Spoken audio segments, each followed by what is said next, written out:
New Thought Media Network proudly presents the 2025 season for Nonviolence Meditation Series, January 31st through April 4th. Embrace nonviolence every day with our 64 unique video meditations. Join us at 6 a.m. Mountain Time or watch anytime on our YouTube channel. Featuring a collection of New Thought voices, the 2025 season for Nonviolence Meditation Series. Only on New Thought Media Network. January 31st through April 4th.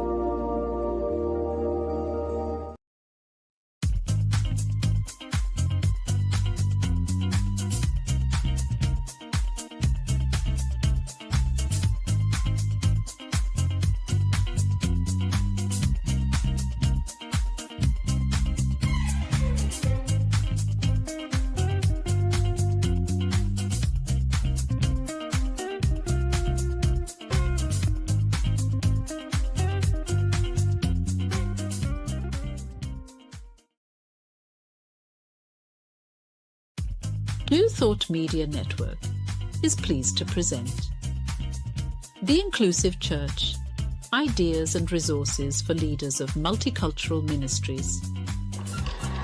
The Inclusive Church with Tracy Brown. Tuesdays at 12 noon Mountain Time. Join Tracy and her guests as they go deep and share practical tips and resources you can use in your ministry. And now let's explore the Inclusive Church with Tracy Brown.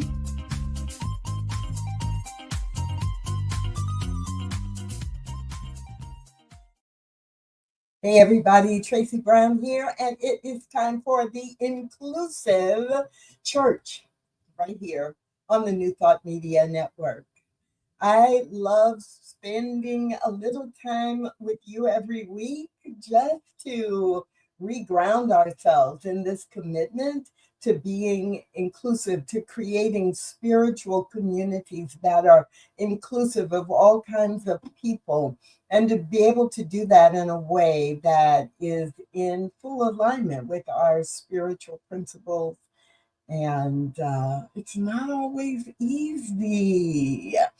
So I get reminded and I get encouraged, and I hope that I remind you and encourage you to hold true to your intention and to try some different things and see what happens.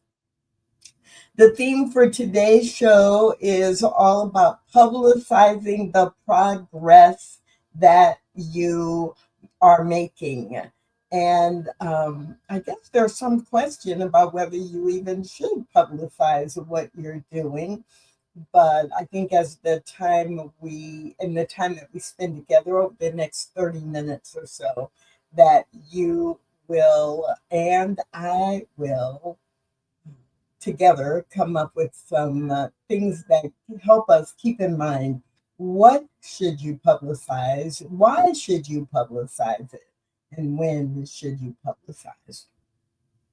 A couple of things I say at the top of every show. One, that when I say inclusive church, I'm reclaiming church as the people, the community that we are serving or that we are serving with. Hello, Anita. I'm so glad you could join us today as well. And so church is not a building, not a property. I mean, we may use a property, but I'm not using church as a description of property. And leader, that there are all kinds of leaders in every spiritual community, and that you don't have to have the title of minister in order to be a leader. Now, with the theme today being publicizing progress, a lot of this is focused toward leaders and what can leaders be paying attention to.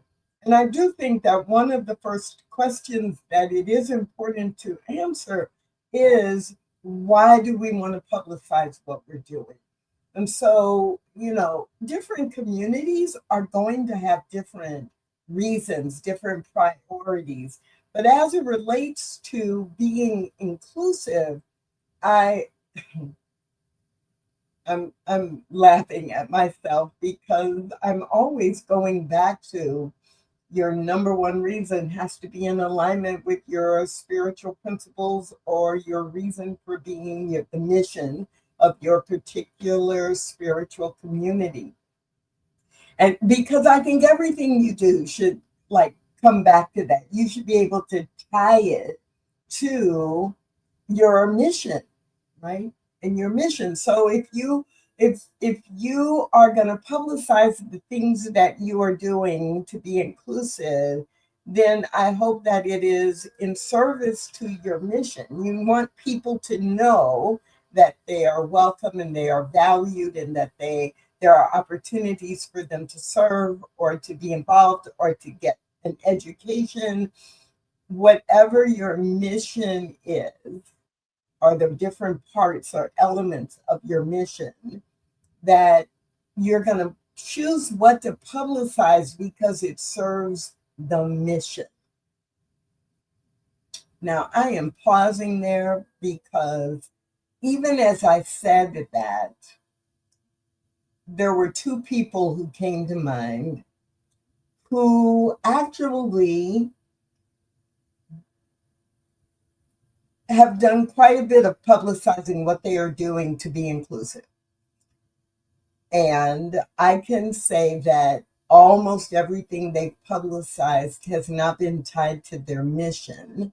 It has been tied to their personality, to the personality and the celebrity of, in this case, both are ministers, to the people who were in leadership wanting to look good. And almost, not totally, but almost everything that I have seen or heard that was publicizing what they were doing was totally wrapped around the personality of the minister, or the minister being held up as a superstar. And so it wasn't tied to the mission of the spiritual community in either of these cases. Although the spiritual community did get some reputation as a place where inclusion was important, but it was always done in the context of making the minister look good. So when I'm sharing with you 4 things to keep in mind related to publicizing your progress, of course, whatever you choose, I'm suggesting that you be able to tie it back to, verbally and otherwise, to your primary mission. So what are the 4 tips that I have for you today? Publicizing progress, publicizing progress. Number 1, identify the metrics that you want to use to publicize, or to the metrics that you are going to use to measure your progress. You have to identify them in advance. One of the things that will hurt you or make it more difficult to choose what to publicize is if you're making it up as you go along. So as you are creating a strategy for inclusion in your spiritual community, part of that strategy has to identify progress points. Not just what it will look like when it's completely done, which I don't know if inclusion is ever completely done. But let's say that you are you have a program or project that you want to offer, and I don't know, let's make it easy. Let's say that as you are planning the coming year, that you say, we want to have an event once each quarter. So at the end of the year, we can celebrate that we hosted 4 events in the coming year that were specifically related to inclusion. And so you're going to define, what those events are. But then, of course, you've given yourself a metric, something you could measure, that we did host 4. We planned and hosted 4 events. right? So you knew up front you were going to do that. If you're looking more long term, you might say that we want to, over the next 5 years, increase our Spanish speaking population that's actively engaged in our community by 15%. Well, if you say you're going to do 15% over 5 years, and every year you can look to say, did we increase, 3%? Did we increase 5%? Did we increase X amount? And you will have something to publicize. So you do have to think up front as you are planning what you are going to do, how will we measure our success? Otherwise, if you just are thinking, well, we'll just make it up as we go along, you will still have some things to publicize or to celebrate, but it will make it harder for you because, it won't be as planned. You won't be able to prepare for it. And you honestly won't be able to frame it as progress. You'll be framing it as activity. Activity is good. Activity is way better than just awareness. But if you're going to say it's progress, then there needs to be some, we started here, we're going here, and these are the things that are happening along the way that lead us to this ultimate or bigger goal. So identify your metrics in advance and be clear about them. Hopefully you can set them up in a way as you are preparing, whether it's an event, whether it's more growing your membership, whether it is being involved in community organizations, whatever it is that you've decided to do. Have that known and have the right people involved in helping you get there. So that's number one. Identify your metrics in advance. Don't try to just make them up on the spur of the moment or because something happened, and then present that as like part of your plan toward progress. Number two, honor your early adopters. I smile with this one because so often what happens is the leadership, let's say the board of directors or the staff team that's part of a spiritual community will get all excited about, yes, we're going to be more inclusive. Yes, we are. This is important for our success long term, right? Our demographics in our city are changing. And so we are going to really go after a different population, or our population is older. And so we are seriously we want to be multi-generational, and we are going to seriously prepare for and bring in people who are in their 20s and 30s and early 40s. That's great. And you'll have a certain percentage of people who will get on board really fast.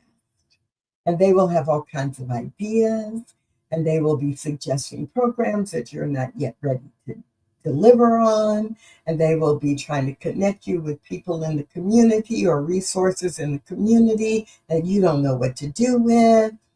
And then they burn out or they get discouraged. It is so important for you to somehow honor and recognize your early adopters. Give them some visibility. Thank them publicly. Use them as the focus of the demonstration that you are making progress. So be careful about, saying, let's say you have made the commitment to do 4 events per year, since I already used that as an example. And the first event happens and it's great. Let's say it was a 90-minute event in the month of February, Black History Month. And it was a 90-minute event where a team of 3 people from your spiritual community did some research and talked to people, and they created a quiz, a pop quiz, a trivia contest for use that featured African Americans who had been active in the history of your spiritual tradition. And that was a big feature of the event, and people loved it. And then there was spiritual practice, and there were, other things that were part of this event. So there are a couple of ways you can publicize your progress. You can publicize that, hey, we had this great event and 50 people attended and they had a great time, and you can show a couple of photos with it. And that's a great way to publicize that you're doing something. Nothing wrong with that.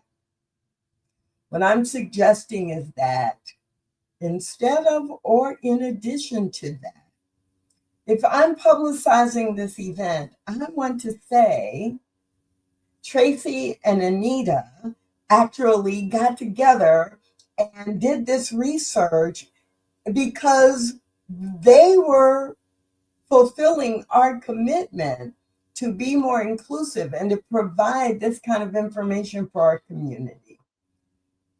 And then you can also say, and look, the event was so successful, and look at all these happy people. Look at the smiles on their faces. And here this person, right, won the door prize, which was, 5 books or whatever it was.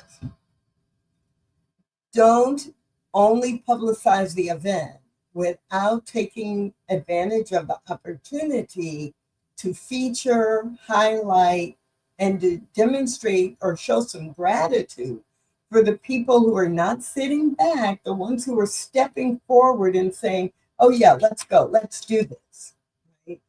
Or raising their hand to say, yeah, we've never done this before, but I'll play.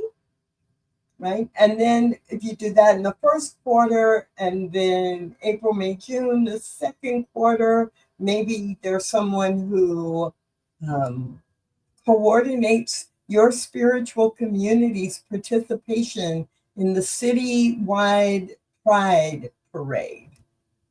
So, of course, you're going to highlight the participation in the Pride Parade. But that didn't happen. It just didn't happen by accident or by magic.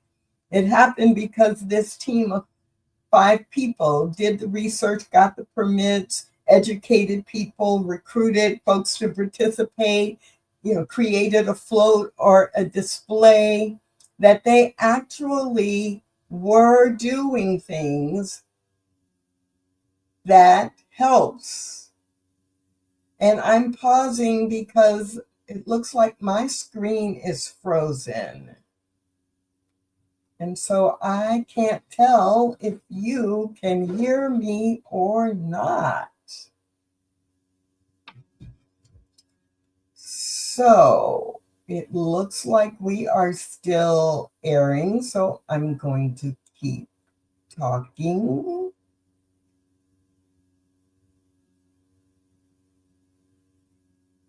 Or not.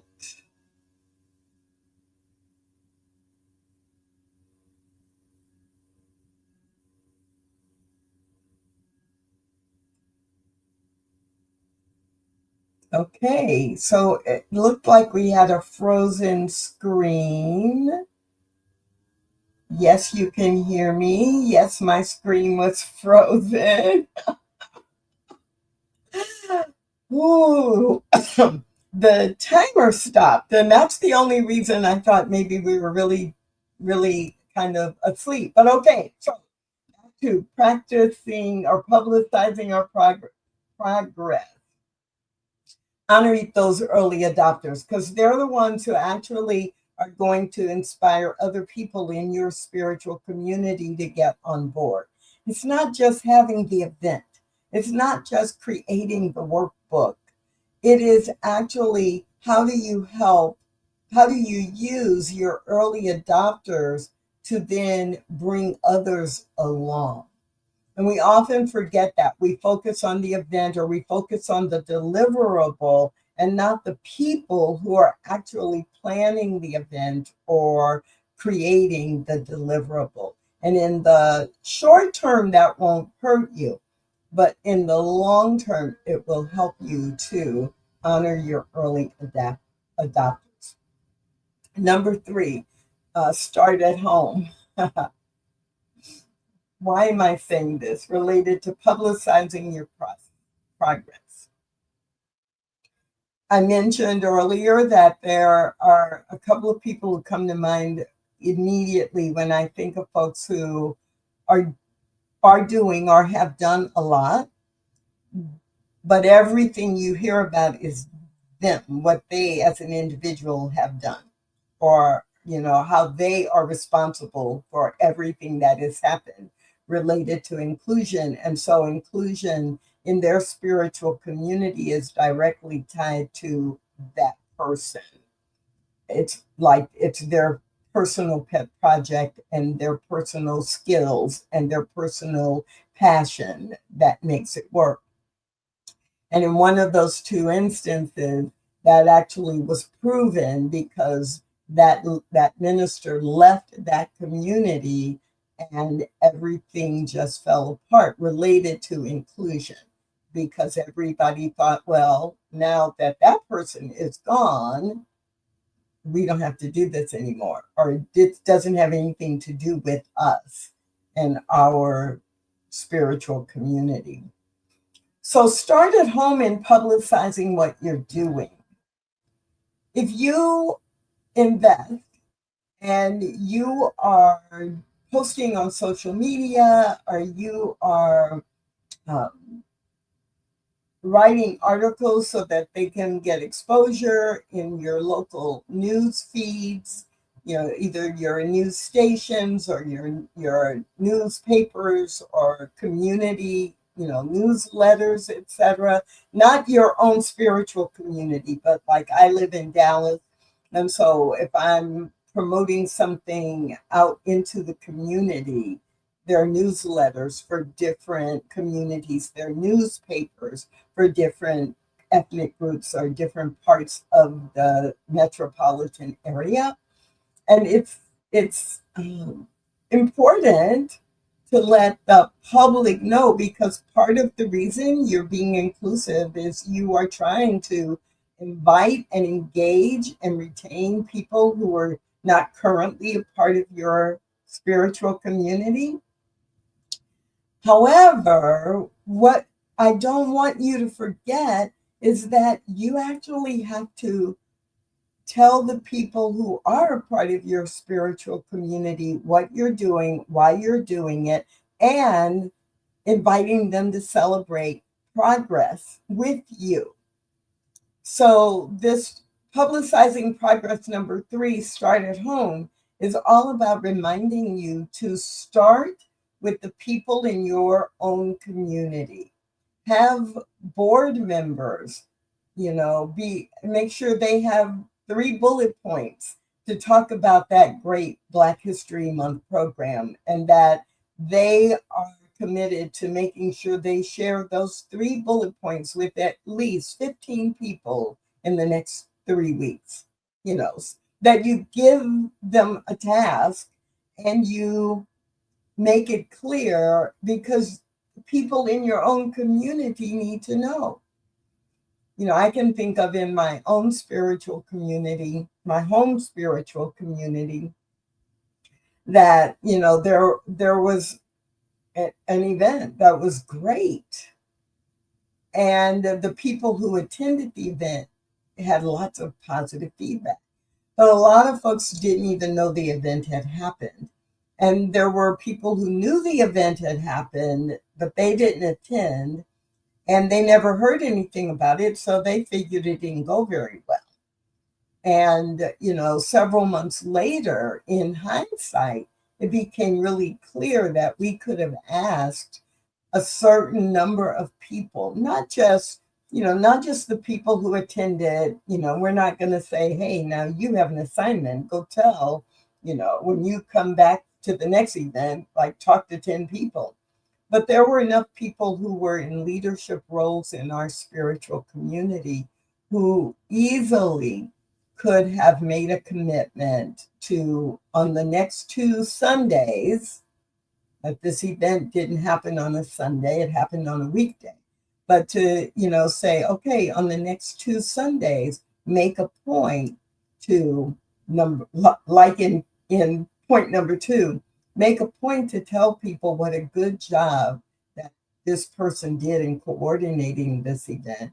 And also, make sure that you tell at least 10 people how great the event was and how it connects to our commitment to being radically inclusive, because otherwise they won't know.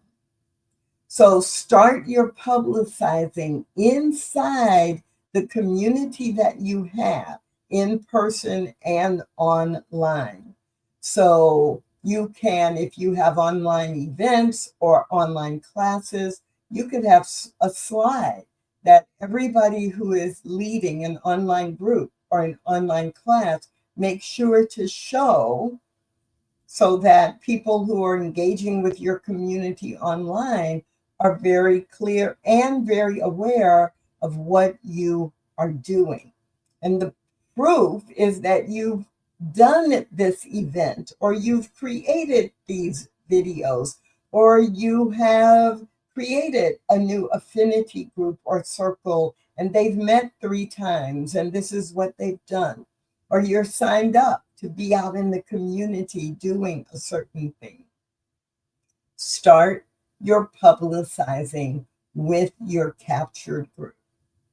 And finally, related to this one, number 3 point, what we forget or what we don't realize sometimes is that when we inform our internal community, we are in a certain way inviting them to give us new ideas. So, of course, yes, number 2, you have your early adopters, but you also have a lot of people who are like, oh, you said that we're going to be radically inclusive. Yeah. It's not so much that they don't believe you, but they aren't sure what that means. So when you are publicizing internally, here are some examples of what that means. Then they can have ideas about, if we hosted this event related to the Martin Luther King holiday, maybe then that makes sense that we could partner with the Martin Luther King Center in South Dallas on an event that's important to them in the community that they're serving. We don't know what ideas will come from our membership or from the people we're serving. But if we don't give them some example or some demonstration of our commitment to act, our commitment to turn the words into action, then they're not going to share their ideas with us. So I promised you 4 things to keep in mind related to publicizing. I'm going to have to rename this chapter, because if I can't get the words right, that means I need to call it something else. But publicizing progress, number 4 tip, build stronger relationships. There's so much I could say about it. We know that being inclusive is dependent upon us building relationships with people who are different from ourselves. That is true one-on-one. That is true in terms of our entire spiritual community. Relationships rule.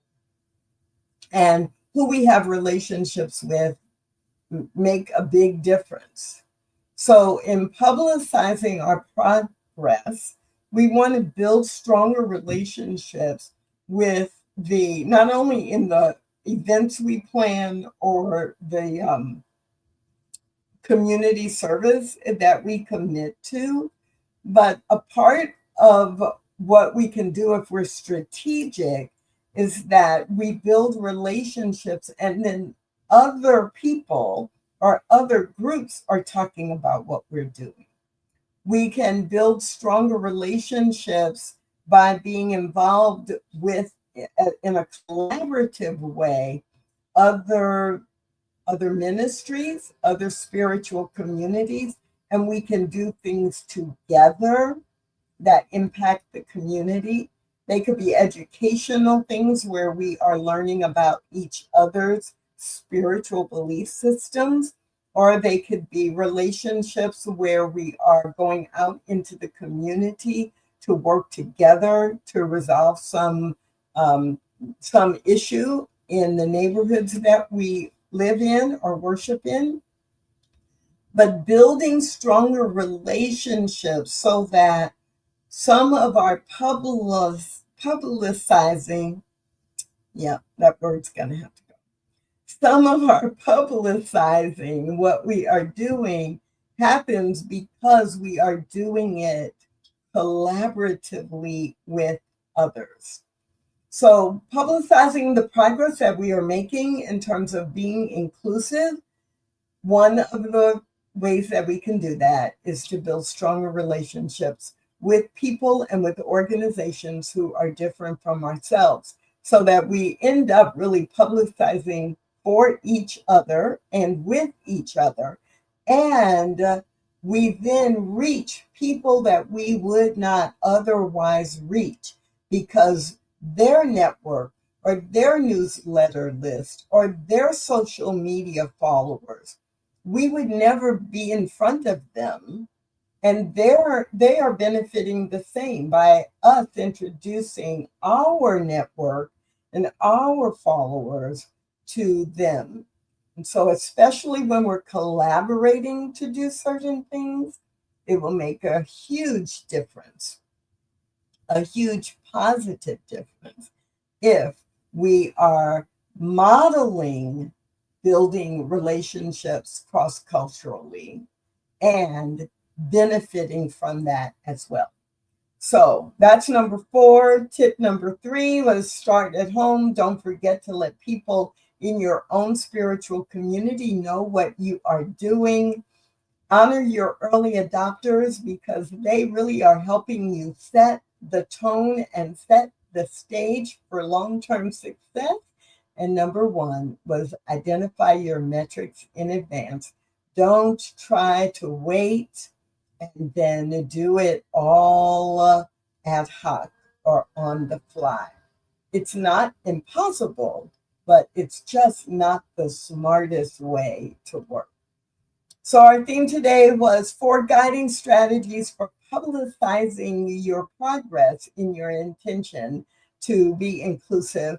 And I hope that you got at least one idea that you will be able to use individually or that you will be able to use as a leader in your spiritual community.